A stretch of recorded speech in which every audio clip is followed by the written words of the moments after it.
নমস্কাৰ বন্ধুসকল কৈলাশ পৰ্বতৰ সম্পৰ্কে বিভিন্নজনৰ বিভিন্ন ধাৰণা হৈ আহিছে। এই কৈলাশ পৰ্বতৰ লগত বহু ধৰ্মীয় বিশ্বাস আৰু বৈজ্ঞানিক ৰহস্য জড়িত হৈ আহিছে। আজি আমি কৈলাশ পৰ্বতৰ ৰহস্য সম্পৰ্কে অলপমান জানো আহকচোন। কৈলাশ পৰ্বত উত্তৰ পশ্চিম তিব্বতত অৱস্থিত। ইয়াৰ উচ্চতা প্ৰায় ৬,৬৩৮ মিটাৰ অৰ্থাৎ ২১,৭৭৮ ফুট ওখ। কৈলাশ পৰ্বতক যদি ধৰ্মীয় দৃষ্টিভংগীৰে চোৱা যায় তেন্তে কৈলাশ পৰ্বতক ভাৰত, নেপাল আৰু তিব্বতৰ বহু ধৰ্মীয় লোকেই পবিত্ৰ পৰ্বত হিচাপে বিশ্বাস কৰে। প্ৰথমে হিন্দু ধৰ্মৰ মতে কৈলাশ পৰ্বত হৈছে ভগৱান শিৱৰ বাসস্থান। সেইবাবে এই স্থানক ভগৱান কৈলাশনাথ ৰূপে পূজা কৰা হয়। দ্বিতীয়তে কৈলাশ পৰ্বত বৌদ্ধ ধৰ্মৰ মতে এই পৰ্বতক ডেমচুক বা চক্ৰ সম্বৰৰ পবিত্ৰ স্থান বুলি মনা যায়। তৃতীয়তে জৈন ধৰ্মৰ মতে এই পৰ্বতক অষ্টাপদ বুলি জনা যায়, য'ত প্ৰথম তীৰ্থংকৰ ঋষভদেৱ মুক্তি লাভ কৰিছিল বুলি ধাৰণা কৰে। চতুৰ্থতে বৌন ধৰ্ম। এই ধৰ্ম হৈছে তিব্বতৰ আদিম ধৰ্ম। এই ধৰ্ম অনুসৰি কৈলাশ পৰ্বত হৈছে এই ধৰ্মৰ ধৰ্মীয় কেন্দ্ৰ।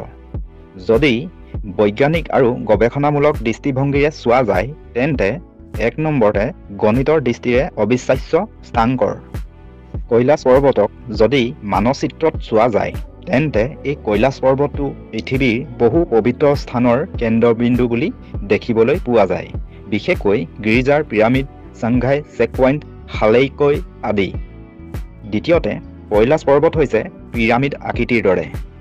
কিছুমান বিজ্ঞানী আৰু অভিযাত্ৰীসকলৰ মতে কৈলাশ পৰ্বত প্ৰাকৃতিক শিল বা পাথৰৰ পৰ্বত নহয়, ই এটা প্ৰাচীন কৃত্ৰিম পিৰামিডো হ'ব পাৰে বুলি ধাৰণা কৰে। কিন্তু এই দাবী বৰ্তমানলৈ বিজ্ঞানীভিত্তিকভাৱে প্ৰমাণিত হোৱা নাই। তৃতীয়তে বৰ্তমান কৈলাশ পৰ্বতত আৰোহণ কৰা নিষিদ্ধ আছে। আজিলৈকে কোনো অভিযাত্ৰীয়ে কৈলাশ পৰ্বতৰ শৃংগলৈ উঠিবলৈ সক্ষম হোৱা নাই। আগত অৰ্থাৎ ১৯২৬ চনত কলনেল R.C. উইলছন আৰু পিছত বহু অভিযাত্ৰীয়ে কৈলাশ পৰ্বত আৰোহণ কৰাৰ চেষ্টা কৰিছিল, কিন্তু কোনো সফল হ'ব নোৱাৰিলে। তেওঁলোকৰ মতে এই পৰ্বতত আৰোহণ কৰিব যোৱাত এক অলৌকিক শক্তিয়ে বাধা দিছিল বুলি কয়, আৰু কৈলাশ পৰ্বতত আৰোহণ কৰাৰ সময়ত কোনো ধৰণৰ কম্পাছ, ইলেক্ট্ৰনিক ডিভাইচ, ঘড়ীৰ সময় আদিয়ে কাম কৰা বন্ধ হৈ যায় বুলি তেওঁলোকে কয়।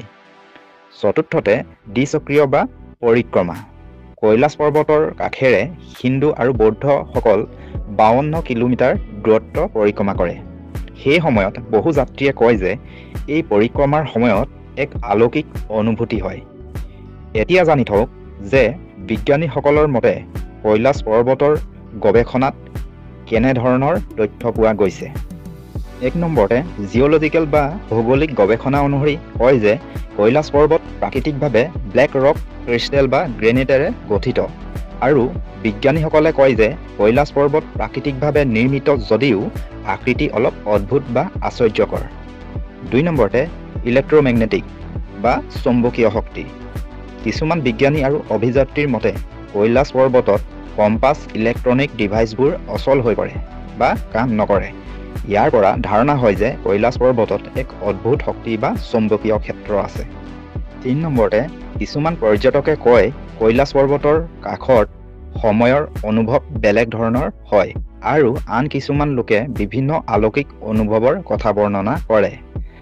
সকলোৱে মনত প্ৰশ্ন হয় যে বিজ্ঞানীসকলে আজি পৰ্যন্ত কৈলাশ পৰ্বতৰ ৰহস্য ভেদ কৰিব পাৰিছেনে? ইয়াৰ উত্তৰ হৈছে আজিলৈকে কোনো বিজ্ঞানী বা গৱেষকে কৈলাশ পৰ্বতৰ পূৰ্ণ ৰহস্য ভেদ কৰিব পৰা নাই।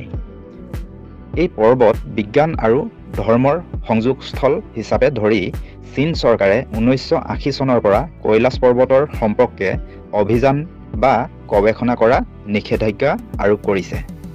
শেষত কৈ থওঁ যে কৈলাশ পৰ্বত সঁচাকৈয়ে এক ৰহস্যময় পৰ্বত। এই পৰ্বত ধৰ্মীয়ভাৱে পবিত্ৰ আৰু বৈজ্ঞানিকভাৱে ই এক অদ্ভুত। ইতিহাস, ধৰ্ম, বিজ্ঞান আৰু অলৌকিকতা মিলি এই পৰ্বতক বিশ্বৰ আটাইতকৈ ৰহস্যময় বা চমকপ্ৰদ স্থান হিচাপে পৰিচিত হৈ আছে। তথ্যখিনি জানি যদি উপকৃত হৈছে তেন্তে আনে জানিবলৈও ভিডিঅ'টো শ্বেয়াৰ কৰি দিব আৰু প্ৰতিদিনে এনেধৰণৰ নতুন নতুন তথ্য জানি থাকিবলৈ আমাৰ ইউটিউব চেনেলটো ছাবস্ক্ৰাইব কৰি দিব আৰু যদি আপুনি আমাৰ ফেচবুক পেজটো চাই আছে তেন্তে আমাৰ ফেচবুক পেজটো ফ'ল' কৰি দিব। ধন্যবাদ। পুনৰ লগ পাম অন্য এটা তথ্যৰ ভিডিঅ'ত।